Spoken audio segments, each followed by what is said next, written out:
Jueves 15 de marzo, nos acercamos ya a las 11 de la noche, bueno, y antes de que llegue Ahorro y Finanzas, el programa que mira precisamente por sus intereses monetarios, es tiempo para que conozcan al menos tres noticias, antes de irse para la cama. Un día en el que hay que pedir explicaciones, porque en teoría, al menos en teoría, consideramos que la labor de los políticos es resolver problemas y no crearlos. Vamos con tres ejemplos. Vamos a comenzar primero por la información regional, donde en el diario La Nueva España se nos dice: la sindicatura, el órgano que vigila al Principado, contrató a 25 de sus 39 empleados a dedo. Es decir, ¿dónde quedan las oposiciones? ¿Dónde queda el estudiar? ¿Dónde queda el concurso de méritos? Quien tiene un amigo tiene sin duda un tesoro.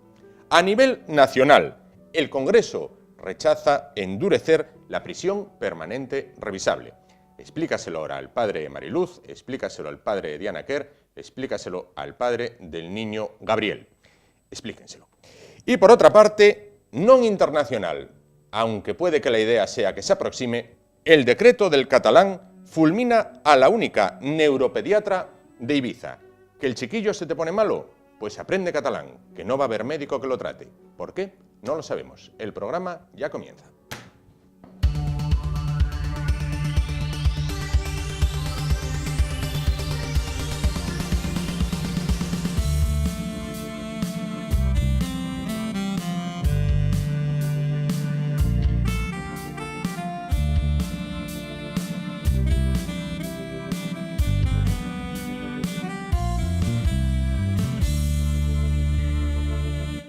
Bueno, pues comenzamos en esta noche de jueves y como dice el cartel, hoy tocan deberes, porque ¿recuerdan ustedes cuando tenían una edad infantil o una edad juvenil y llegaban para casa y no existía la PlayStation, ni la Xbox, ni la Nintendo, ni nada de esto, y había que ponerse a hacer deberes? Bueno, había quien los hacía con un profesor particular, había quien los hacía con su padre o con su madre, había quien los hacía solo y había quien no los hacía directamente. ¿Y al día después? ¿Qué pasaba al día después? Bueno, pues había que llegar a clase y afrontar las consecuencias, que tampoco eran graves, por otra parte. Bueno, vamos a hablar de los deberes, no solo exclusivamente si es necesario que los haya o no, sino cómo están planteados los deberes. Bueno, un estudio de la Universidad de Oviedo, un estudio en el que ha participado la Universidad de Oviedo, la Facultad de Psicología, y publicado en la revista Frontiers in Psychology, concluye que es necesario que los profesores de primaria y secundaria cambien el enfoque de la interacción con el alumnado sobre los deberes realizados en las casas. Bueno, ¿qué quiere decir esto? Vamos a traducirlo. Y para ello se encuentra esta noche con nosotros José Carlos Núñez. Él es catedrático de Psicología de la Universidad de Oviedo. ¿Qué tal? Buenas noches. Hola, buenas noches. Bueno, ¿son efectivos los deberes que a día de hoy llevan los chicos para casa? Bueno, pues la verdad es que según los estudios a veces concluyen que sí, otras veces que no, e incluso algunas veces que da lo mismo hacer deberes que no hacer deberes, ¿no? Y bueno, en realidad yo creo que el problema aquí está en que se ha centrado demasiado en el tiempo. La cantidad de deberes es el tiempo que invierten los chavales en hacer deberes. De hecho, la OCDE ha dicho que en España dedican demasiado tiempo a hacer deberes a la semana. Creo recordar que sobre 6 horas aproximadamente semanales, y que hay países de europeos y del OCDE que, dedicando mucho menos tiempo, pues incluso rinden mejor en los exámenes PISA, ¿no? Bajo esa perspectiva, llevar deberes es contraproducente casi. Sin embargo, bueno, hay estudios que revelan que efectivamente hacer deberes es adecuado, pues sobre todo para que los chavales adquieran pues cierta autonomía, cierta capacidad para regular su conducta de estudio y para que crezcan, ¿no? Entonces, en la responsabilidad. Desde esa óptica, pues hay estudios que sí, ¿no? Claro. Cuando me comenta que hay un estudio de la OCDE que dice los chicos en España dedican demasiado tiempo a los deberes. Claro, pero es que luego al día siguiente aparece un estudio, no sé si de la OCDE o de otro organismo, que pone: los chicos en España son los que más tiempo ven la televisión. Y dices, bueno, vamos a ver, si son los que más tiempo dedican a hacer deberes y son los que más tiempo dedican a ver la televisión o juegan a la consola, ¿aquí qué pasa? Quiero decir que muchas veces guiarse por estos estudios es necesario.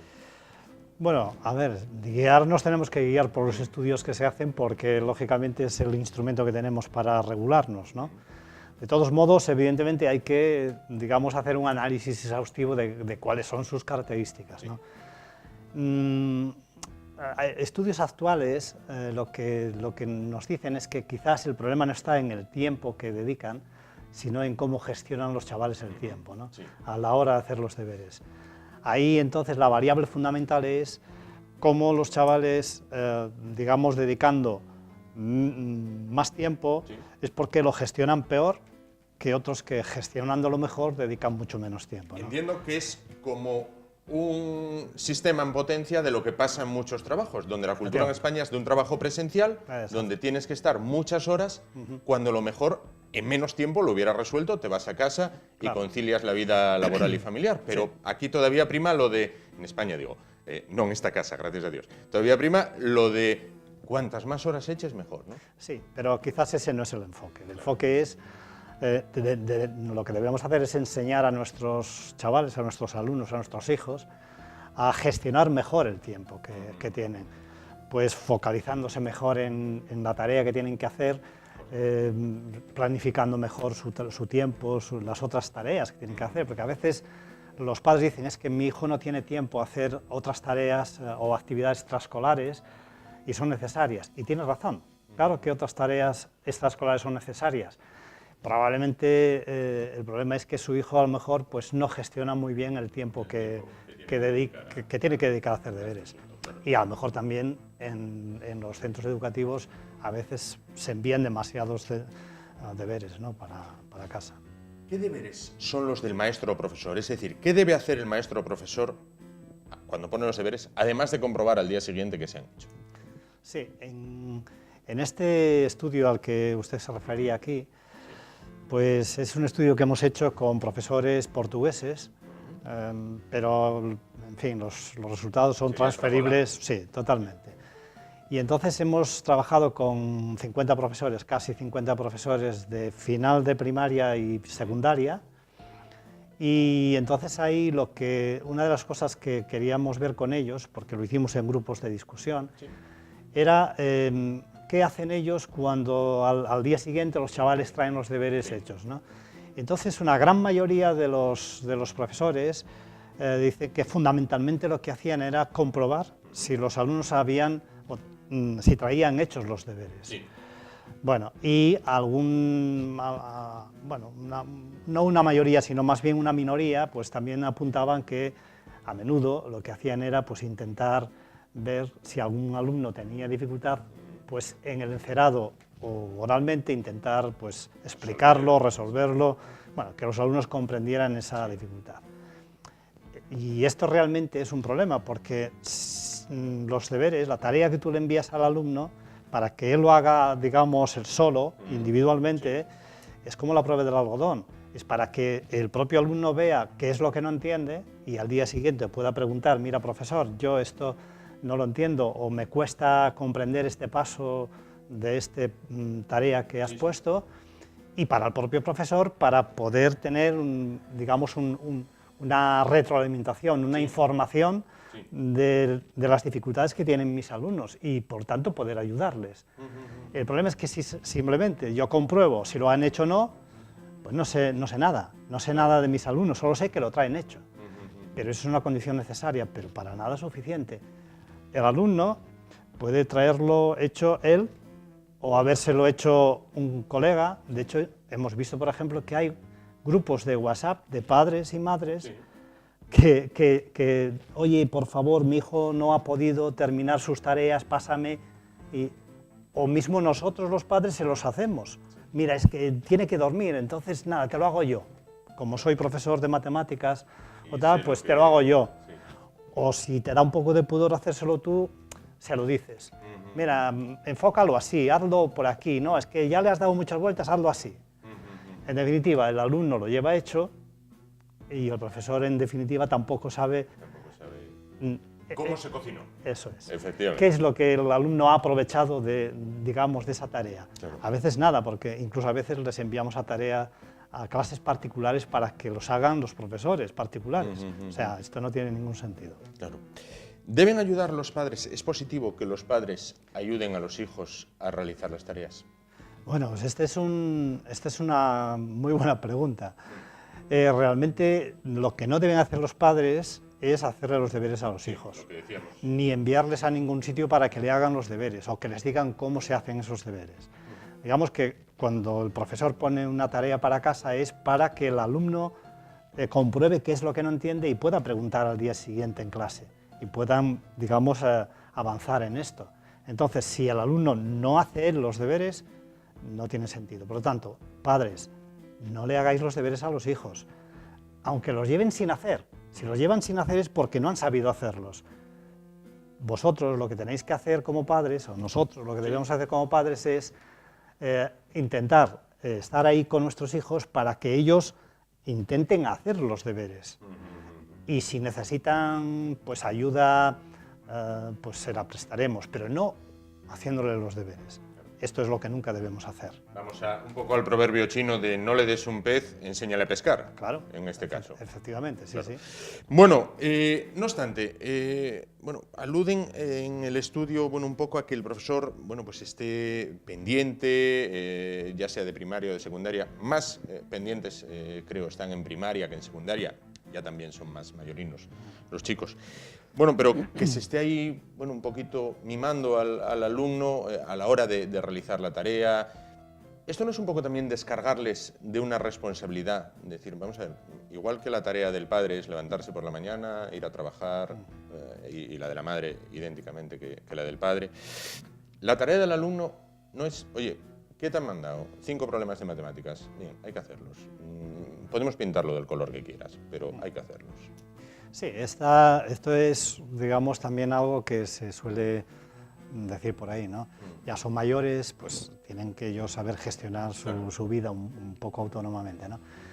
Pero otras cosas la gestionan, ¿eh? Sí, claro que sí, claro que sí.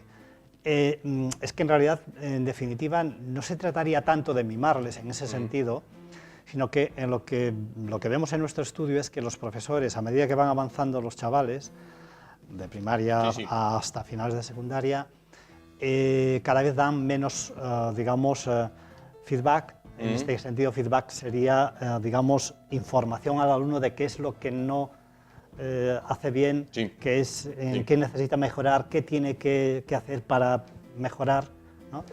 Por la información que, digamos, los deberes le da al profesor. Sí. Entonces, esa comunicación del profesor con el alumno es muy necesaria a cualquier edad, porque en realidad los contenidos escolares y por lo tanto las tareas que los profesores prescriben para casa están graduadas en su complejidad y en su dificultad y adaptadas a la edad de los chavales. Entonces se supone que a cualquier edad las tareas que los profesores prescriben para casa son desafiantes, deben ser desafiantes, porque lo que tiene que ver es hasta qué punto el alumno comprende aquello. Por lo tanto, van a tener dificultades.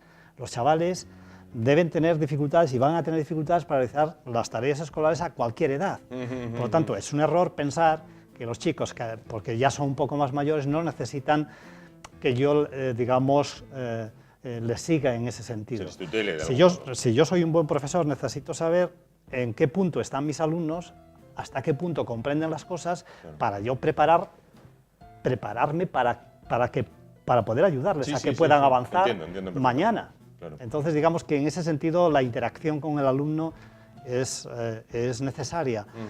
Y pensar lo contrario, pues no tiene mucho sentido. Claro. Por otra parte, ustedes dan clase en la Universidad de Oviedo, me refiero a ustedes como profesores universitarios, reciben todos los años alumnos procedentes de instituto, ya han superado la primaria, la secundaria, el bachillerato, todo esto. Actualmente, ¿los alumnos que entran en la universidad tienen cultura del esfuerzo? Bueno, los alumnos, la verdad es que tienen cultura del esfuerzo, es verdad que la tienen, pero quizás algo menos que hace años, ¿no? Pero también es verdad que tienen muchas más tecnologías que hacen que eso sea así, porque yo recuerdo al principio, hace años, nosotros teníamos que hacer pues, los análisis estadísticos de varianza o lo que fuese a mano. Ahora, digamos, lo hace el ordenador, lo hace la mano.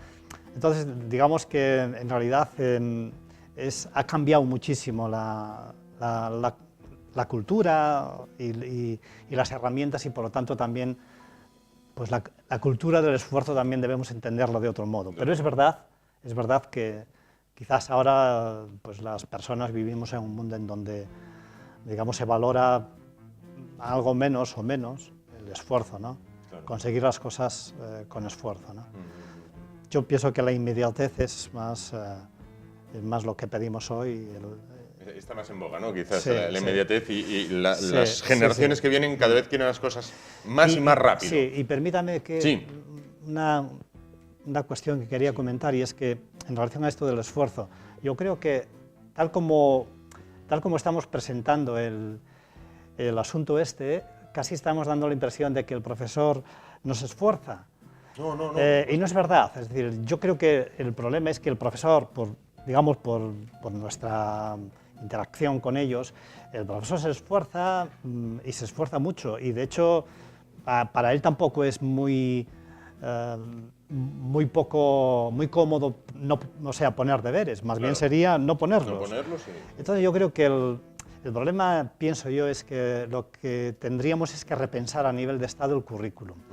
Es decir, que quizás el profesor debería tener menos contenidos para impartir y más tiempo para estar con los alumnos y trabajar, digamos, más comprensivamente y con más y poder atender a todos sus alumnos de un modo más eficiente, ¿no?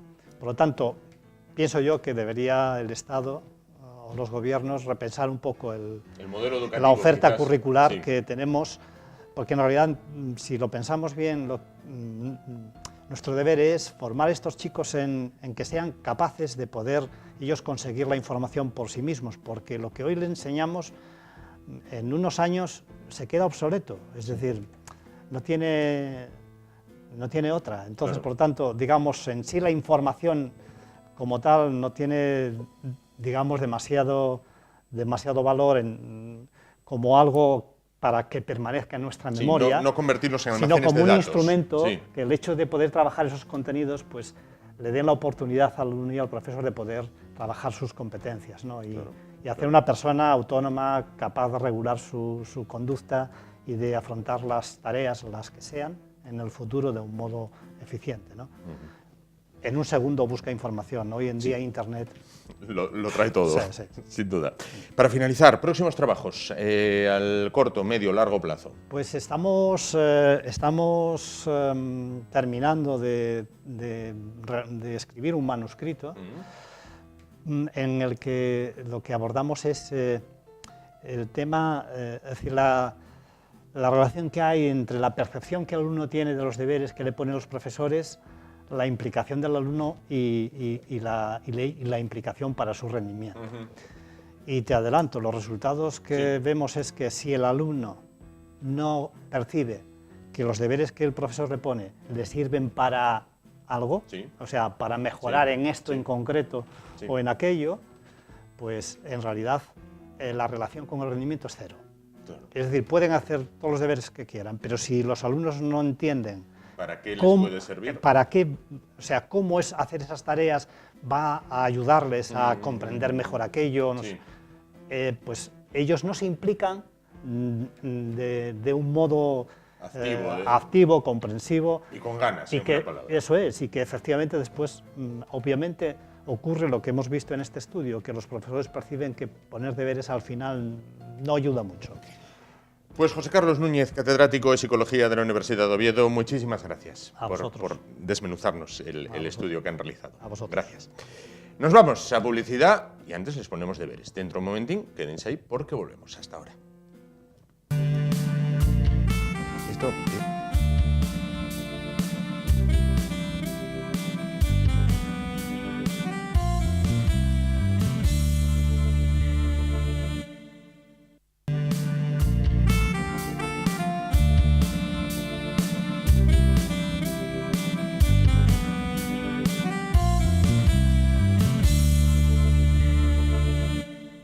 Bueno, pues vamos a cambiar totalmente de asunto. ¿Qué hacer en Coyoto? Bueno, pues esta es una pregunta que se hacen algunos de los vecinos de esta localidad compartida entre Siero y Oviedo, de esto también hablaremos, y que se hacen también, bueno, pues personas que la visitan, sobre todo los domingos. Bueno, vamos antes de ir, vaya expresión más rara que nos salió. Bueno, vamos a presentarles a nuestros invitados de esta noche. Se trata de Joana Díaz, buenas noches.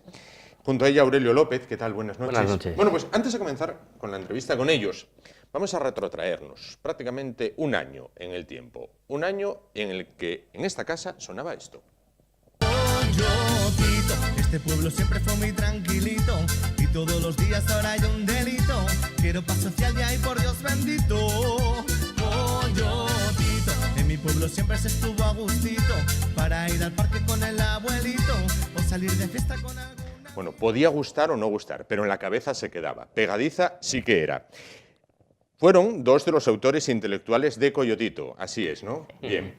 Y son los impulsores de la página web ¿Qué hacer en Coyoto? Una página que ya existía, pero ahora se renueva. ¿Con qué objetivo? ¿Qué nos encontramos en esta página? Básicamente lo que encontramos en esta página es distinguirnos, que hasta ahora solo estábamos en Facebook. Entonces, hemos creado una especie de magazine web donde darle un poco de otro enfoque a las noticias que tienen relación con Coyoto, meter alguna sección nueva que incluya todos los deportes de los equipos de Coyoto, gastronomía, incluso una sección nueva que es Conoce Coyoto, donde contamos con la colaboración de Francisco Bustamante, que es un historiador local de Coyoto, que es autor de Coyoto Apuntes Históricos, y va a colaborar con nosotros en este y otros proyectos, acercando un poquito a la gente de Coyoto anécdotas e historia que no todos conocíamos. De hecho, yo hace poquito tuve una grabación con él para otro proyecto y nos acercamos a las trincheras de Coyoto que muchos no saben ni que existen. Entonces, bueno, va a contarnos todos los enfoques históricos de Coyoto. De la localidad. Además, queremos meter un nuevo apartado donde aunar todos los eventos que pasan en Coyoto. Tenemos un apartado de agenda donde cada organizador de eventos en Coyoto va a poder enviarnos su evento, subir su foto, su descripción, y lo tendremos todo organizado por calendario, por fecha, una especie como de Asturias de fiesta, pero de Coyoto. Claro. Poco una revista digital. Sí. Bien, vamos a poner la dirección, si no lo pusieron ya mis compañeras, www.quehacerincoyoto.com. Bueno, cuando estuvisteis aquí hablando de Coyotito, la gran preocupación vuestra y de los vecinos era la inseguridad en una de las localidades, bueno, pues quizás con más ambiente, sobre todo los domingos y tal. ¿Esto ha mejorado? ¿Está como estaba?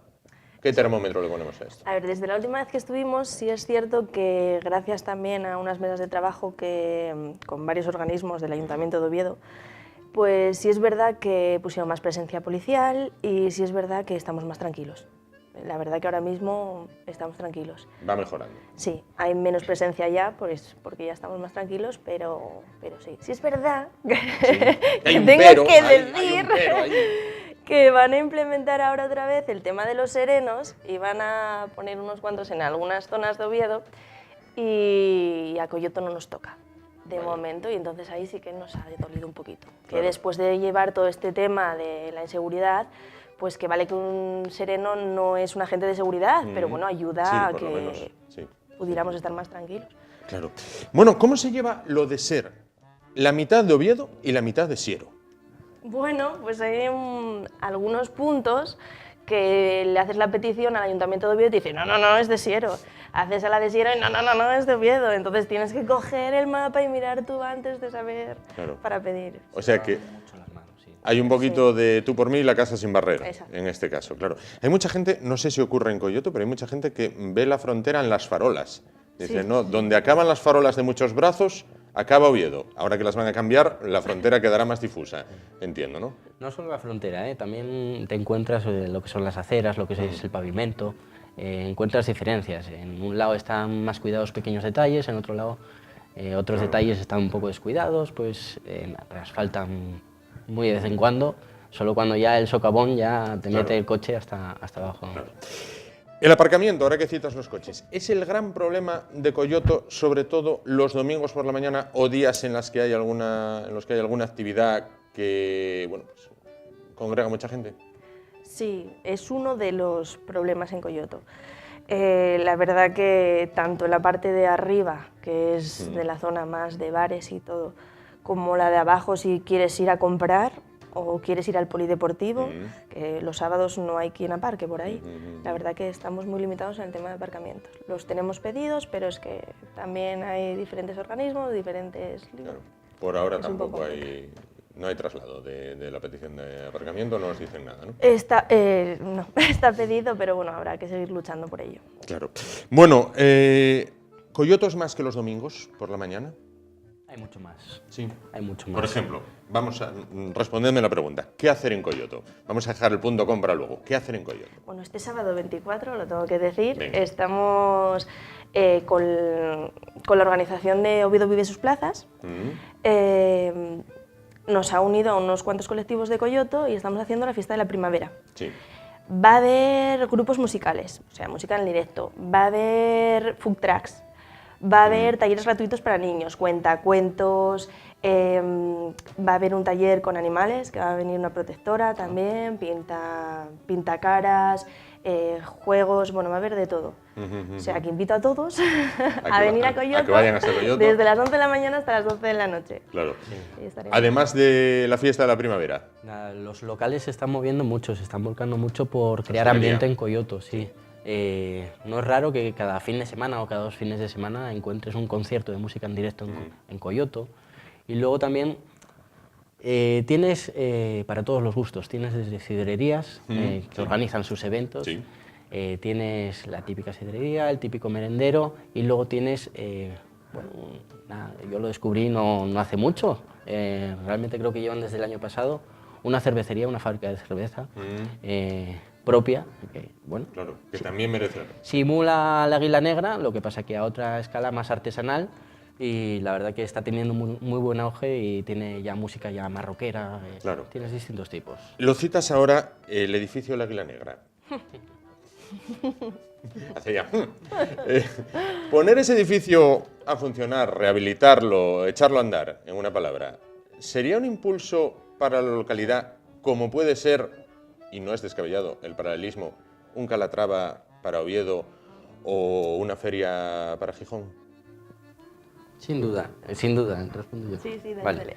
Nada, a ver, si lo rehabilitan y lo hacen bien, que ya tendrían que haberlo hecho hace mucho tiempo, realmente podría ser un impulso para la localidad en cuanto a temas de empresarios. O sea, puedes poner una asociación de empresas, puedes poner un montón de sitios, de oficinas, para impulsar un poco la economía de Coyoto. Entonces, sin duda, en cuanto a tema económico y en tema de empresas, sin duda sería un revulsivo para Coyoto.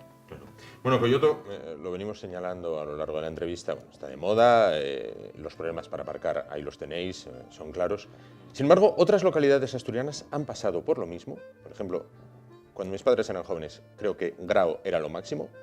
Ahora mismo no está en su mejor momento en cuanto a afluencia de gente, a pesar de que tiene una carretera buena y nueva. Pola de Siero, cuando yo era muy jovencito, era lo máximo. Ahora creo que también vive unos momentos bajos en cuanto a ambiente. Temen, bueno, en este caso vosotros o los hosteleros, que esto pueda pasar en Coyoto, que un buen día, sin saber por qué, pues la gente cansó y... Hombre, nosotros intentaremos luchar porque no pase. O sea, intentaremos mover Coyoto y por eso todavía ahora estamos acabando de constitucionar un... ¿Constitucionar? Constituir, ya decía yo, estoy sin dormir. Una nueva asociación de vecinos en la que somos pues parte del grupo, ya nos conocéis por aquí, hay algunos más que se nos han unido y la gente está muy motivada en eso, en moverse, en hacer peticiones en Coyoto, pues ahora estamos pidiendo también una biblioteca que no tenemos y sí que se nota la unión y las ganas de hacer por Coyoto, De hacer cosas, realmente sí. Yo creo que los empresarios todavía no se imaginan llegar hasta ese extremo. O sea, de momento las cosas les están funcionando bien, están moviéndose bastante, pues eso, con tema de eventos, de música y tal. Y yo creo que de momento no se lo plantean. Puede ser que eso venga un cúmulo de circunstancias y al final todo el ambiente que hay ahora en Coyoto se vaya hacia otro sitio, pero de momento... Claro, pero bueno, siempre hay que estar alerta, ¿no? Serán las modas. Para que no ocurra, quizás. Bueno, Coyotito, lo veíamos antes. ¿Cuántas visitas, cuántas visualizaciones llegó a tener Coyotito? Dale. Le doy yo. Aproximadamente visualizaciones entre Facebook y YouTube, aproximadamente creo que llegó a unas 100.000 visualizaciones. 100.000. Aproximadamente 100.000 entre las dos plataformas. Luego ya si nos vamos a lo que son... esos son reproducciones. Si nos vamos a lo que son visualizaciones, al alcance que ha tenido, que, pues eso, en el Facebook que le aparezca a la gente en el muro directamente, aunque no lo esté viendo, aunque no le dé al play directamente, ahí ya alcanzamos unos 300.000. 300.000, que bueno, es algo más que Oviedo, vamos. Claro, sin duda. 100.000 y 300.000. Ahí es nada. La pregunta es clara, ¿para cuándo Coyotito 2? Está pensado. Está pensado. Sí. Está Ya estamos pensado. buscando qué versionar. La verdad que ya tenemos ahí a Javi Trabajando duramente. Sí. Y sí que es una experiencia que nos ha gustado y que queremos repetir. Sí. Claro que sí. Bueno, pues esperemos que cuando esté vengáis Volvemos, y sí, nos sí, lo contéis sin y duda. podamos, bueno, pues de nuevo volver a verlo. Y vuelvan a visitar Coyoto. Recuerden, ¿qué hacer en coyoto.com? Una revista digital en la que encontrarán todo acerca de esta localidad compartida entre los concejos de Oviedo y Siero, donde las aceras y las farolas marcan la frontera. En las películas norteamericanas suele marcar un río. En Coyoto, yo había oído, no, es el río el que... Sí, es el Hay río, un río, hay en un efecto. río. En Pasa pasa que va canalizado por debajo tierra. Pasa entonces no se ve. pasan donde como en las películas americanas. El río marca la frontera, el río grande en este caso, el río pequeño en Coyoto, y a falta de visualizar el río, bueno, pues se ven en las farolas y en las aceras. Joana Díaz, Aurelio López, muchísimas gracias por estar con nosotros esta noche y nos vemos en Coyoto, sin duda. Muchísimas gracias. Sois bienvenidos.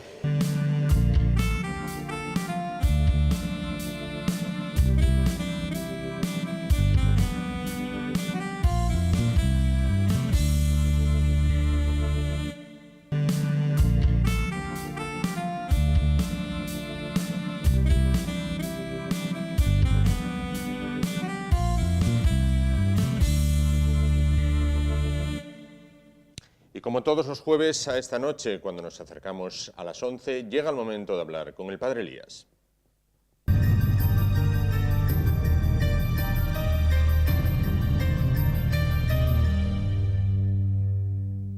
Elías, ¿qué tal? Buenas noches. Muy bien, ¿y tú? Bien, aquí Me alegro, vamos, para me alegro. abordar hoy el tema de fantasmas, muerte corporal y supervivencia. Hay que comenzar con una pregunta muy simple. ¿Los fantasmas existen? ¿Son un mito? ¿Son una realidad? Bueno, pues hoy voy a hablar de los fantasmas y voy a demostrar con documentos totalmente creíbles, rigurosamente científicos, que los fantasmas existen, que la muerte humana no es el final, que aunque desaparezca el cuerpo biológico, hay algo dentro del cuerpo biológico llamado alma o conciencia o fragmento divino y eterno. Vamos con ello. Entonces voy a hablar en primer lugar pluralidad de manifestaciones y materializaciones de las almas de los muertos. 6 casos concretos. Sí. Primera manifestación de las almas de los muertos, a través de la Ouija. Como la que tiene aquí. Vamos a Aquí ver. traigo el tablero de la Ouija. Puede mostrarlo Se si quiere. trata de una tabla con las 24 letras del abecedario y los 10 números del 0 al 9, y en el centro un circulito. Entonces sobre este centro Sí. se Póngalo coloca así, un póngalo. vaso, un vaso boca abajo, Sí. y sobre el vaso boca abajo se coloca el dedo índice de 4 o 5 personas sin tocar el vaso, Sí. o tocándolo muy superficialmente, y se hace una pregunta a un muerto concreto del más allá. Sí. Se le da el nombre y se le formula una pregunta concreta. Y entonces hay una persona pendiente del movimiento del vaso. Entonces la respuesta del más allá es a través del vaso, que se va moviendo y parando unos instantes frente a cada una de las letras del abecedario. Correcto. Entonces, si se para delante de la A, de la M, de la O o de la R, significa amor. Sí. El nombre de la mujer podría ser amor, ¿verdad? Por ejemplo. Si se le pregunta la edad, entonces hay que utilizar el lenguaje de los 10 números. Si dice 24 años, pues el vaso se pasa frente al 2 y al 4. 2 preguntas tengo que hacerle. ¿La Ouija es peligrosa de manejar? Peligrosísima. Es decir, nunca hay que tomársela como un juguete. No, vamos, yo la tengo para demostrar a la gente en qué consiste, y luego yo he asistido a un congreso sobre la Ouija en Madrid, organizado por el doctor Argumosa, sobre la Ouija. Después de hablar media hora un ponente sobre la Ouija, dijeron, ahora pueden salir a tomar un café durante un cuarto de hora. Sí. Se desalojó la sala y quedó solamente una mujer en la sala. Sí. Me acerqué a ella y le pregunté, señora, ¿usted no le apetece tomar un café? No. ¿Usted puede decirme por qué vino a este congreso sobre la Ouija? Dice, sí. ¿Por qué ha venido? Dice, se me ha muerto una hija hace 5 años y me comunico con ella a través de la Ouija, y a través de la Ouija me dice que no es feliz mientras yo no esté junto a ella. Y yo, haciendo caso a la voz de mi hija, he intentado suicidarme 3 veces. Claro. Entonces, frente a un vacío afectivo, amoroso que produce la desaparición de un ser querido, cualquier señal que aparezca por ahí la interpreta siempre de acuerdo con lo que necesita el subconsciente, llenar ese vacío, ¿verdad? Correcto. Entonces te fías, tomas totalmente al pie de la letra un mensaje que puede ser fruto de tu imaginación o de tu fantasía. Sí. La Ouija, ¿usted sabe manejarla? Bueno, yo he asistido, he estado presente en el manejo de la Ouija, pero nunca la he utilizado porque soy consciente de los peligros que entraña. E insistimos, es peligrosa. Peligrosísima. Bueno, continuamos con la exposición. Bueno, entonces la primera manifestación de las almas de los difuntos a través de la Ouija. Otra manifestación a través de la escritura automática. Sí, ¿qué es la escritura? El caso más llamativo es el de Pierre Monnier, un teniente de la aviación francesa que fue muerto en la invasión que hizo Alemania sobre Francia en 1915. Sí. Murió como teniente de la aviación en el 1915, y a partir de 1918 su madre, que era analfabeta pero era un medium, empezó como a escuchar una voz de su hijo que le decía, coge el lápiz, coge un bolígrafo y un papel y prepárate para escribir. Ella, haciendo caso de esa voz interior, cogía el lápiz, escribía una cantidad de folios sin saber lo que escribía, pero una vez que terminaba de escribirlo lo leía, y tenían no solamente perfecto sentido, sino una sabiduría superior al conocimiento que era característico de esta mujer. Sí. Entre otras cosas que le decía a su hijo desde el más allá, el Pierre Monnier, que la muerte que no existe. Ahora tengo la experiencia, no la creencia, sino la experiencia de que la vida es eterna, la vida es indestructible. Y otra cosa totalmente revolucionaria en la religión de la madre era que la resurrección no tendrá lugar al final de los tiempos, sino inmediatamente después de la muerte corporal, porque lo que resucita no es el cuerpo biológico, sino lo que resucita, entendiendo por resurrección, transformación profunda, es la conciencia. La conciencia de estar enjaulada en el cuerpo a estar libre es como el cóndor cuando está dentro de la jaula. ¿Para qué le sirven las alas? Para nada. Cuando está fuera de la jaula puede conocer el despliegue, el fenómeno maravilloso del vuelo, de que es capaz fuera de la jaula. Bueno, entonces la segunda manifestación es a través de la escritura automática. Me preguntabas en qué consistía. Sí. Bueno, es una especie de percepción extrasensorial o percepción telepática de realidades inaccesibles para los sentidos corporales y para el entendimiento lógico, ¿verdad? Es una especie de intuición, de sexto sentido que tienen algunas personas. Concretamente, la madre de Pierre Monnier era analfabeta, pero tenía muy desarrollado el sexto sentido, que era el de la mediunidad, o la intuición o la telepatía, ¿verdad? Camino más adelante y hay otra manifestación que es en la segunda mitad del siglo XIX, a través de grandes medios y mediante un cuerpo llamado ectoplasma. Sí. El que vivió la experiencia fue el gran científico inglés William Crookes, un gran químico perteneciente a la Real Academia de Ciencias de Inglaterra, que hizo 44 fotografías de Kathy King, una señora que se había muerto hacía años, y a través del medium Florence Cook materializaba el cuerpo completo de esta difunta. ¿En qué consistía el ectoplasma? A través de la boca, de la nariz, de los oídos y de todos los poros del cuerpo, iba emitiendo una especie de humo de tabaco, de humo de pitillo, muy fino, y que se va condensando y formando primero una mano, después un brazo, y llega a formar hasta un cuerpo entero. Y ese cuerpo entero durante minutos camina, estrecha la mano, toca el piano, es un cuerpo tan real como el tuyo y como el mío, pero dura solamente unos minutos, luego se desvanece, se desmaterializa. Y de este hecho increíble fue testigo el gran científico William Crookes, y sacó 44 fotografías a la señora Kathy King, a través de la gran medium Florence Cook. En este caso.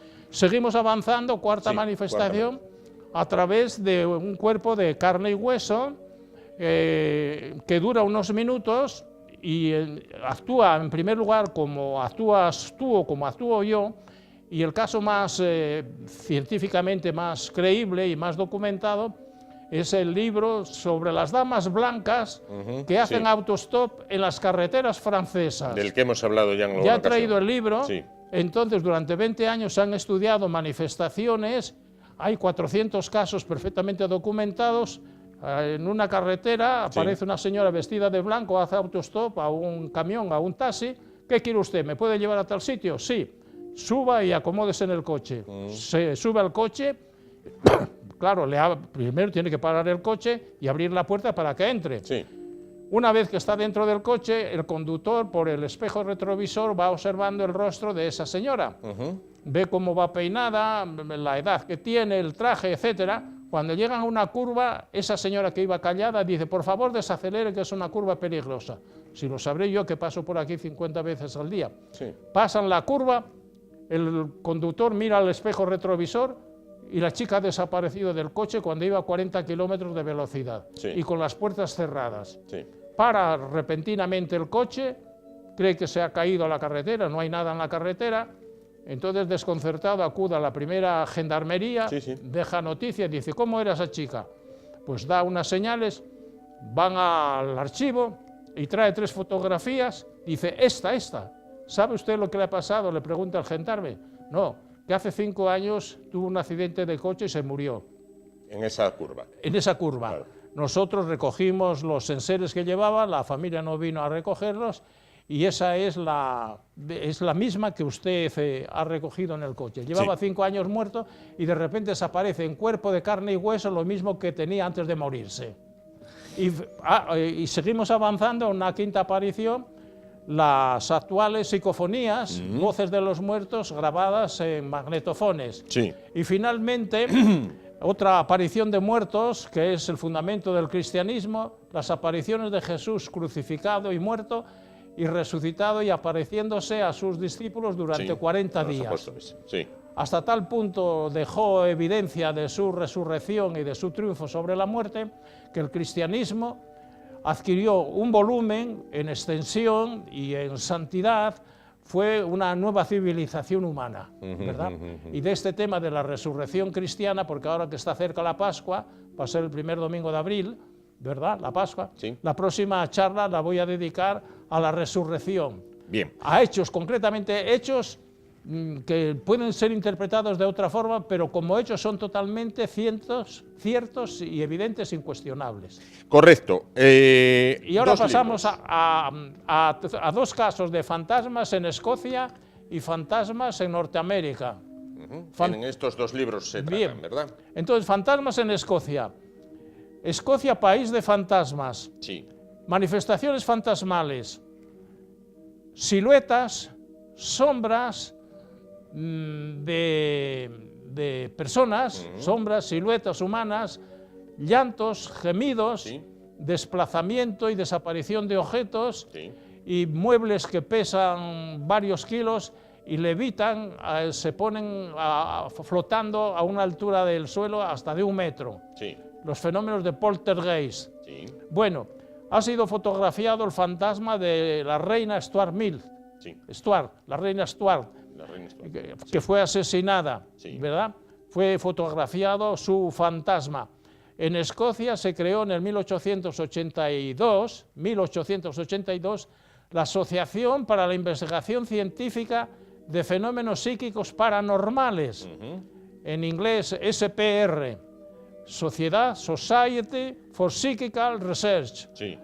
en el 1882, tiene más de 45 volúmenes escritos sobre fenómenos paranormales, entre otros apariciones de muertos, levitaciones, bilocaciones, fenómenos psíquicos paranormales científicamente inexplicables, fenomenología de fantasmas en Escocia y en Norteamérica.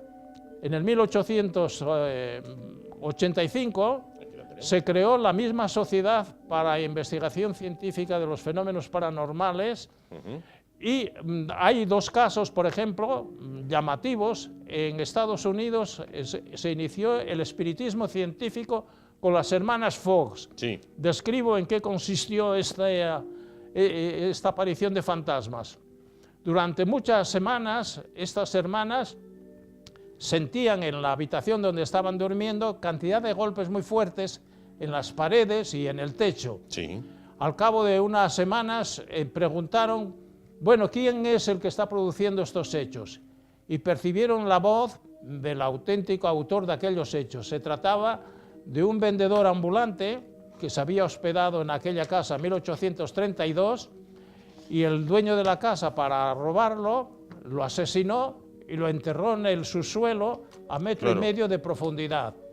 Entonces las hermanas Fox, siguiendo las instrucciones que recibían como medios del autor de estos golpes raros, hicieron una excavación y encontraron el esqueleto.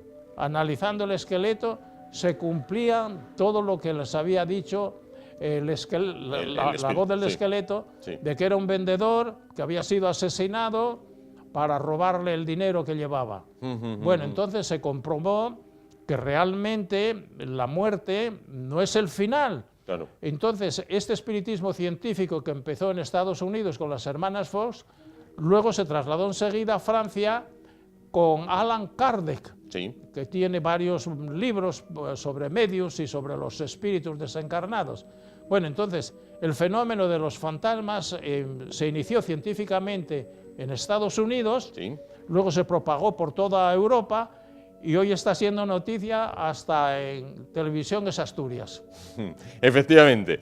Pues Elías, con ello nos quedamos, con estas dos publicaciones, con el manejo de la Ouija, que como usted decía bien, es tremendamente peligrosa. Peligrosísimo. Bien, no considerarla un juguete nunca, ni dejarla, bueno, como suele pasar con estas cosas, al alcance de los niños, en este caso.